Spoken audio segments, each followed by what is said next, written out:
இன்றைக்கி நம்ம செய்யறதுங்க பெரிய நெல்லிக்காய் ஜூஸுங்க. இது எப்படி செய்யலான்றதை நம்ம பார்க்கலாங்க.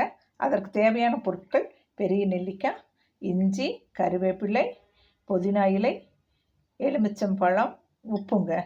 இப்போ வந்து இந்த நெல்லிக்காயை நான் பெரிய நெல்லிக்காயை துண்டு துண்டாக வெட்டிட்டுங்க, இஞ்சி துண்டாக வெட்டிட்டு, கருவேப்பிலை போட்டு புதினா தலையும் மிக்சியில் போட்டுட்டுங்க, லெமன் புழிஞ்சிட்டு சால்ட் போட்டுட்டு நல்லா அடிச்சிட்டுங்க, நல்லா வடிகட்டி இப்படி நான் கொண்டு வந்திருக்கேங்க. வடிகட்டி கொண்டு வந்திருக்கேன். இப்போ இந்த ஜூஸை வந்து நம்ம ஊற்றலாங்க டம்ளரில்.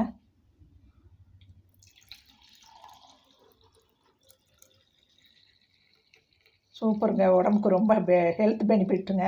முடி நல்லா கருப்பாக வளருங்க, அடர்த்தியாக வளருங்க, உடம்புக்கு நல்லதுங்க. இதில் உப்பு பிடிக்காதவங்க தேன் கூட கலந்துக்கலாங்க. இதே மாதிரி நீங்கள் ட்ரை பண்ணுங்கள். என் சேனலை பிடிச்சிருந்தா சப்ஸ்கிரைப் பண்ணுங்கள், லைக் பண்ணுங்கள், ஷேர் பண்ணுங்கள். தேங்க்யூ.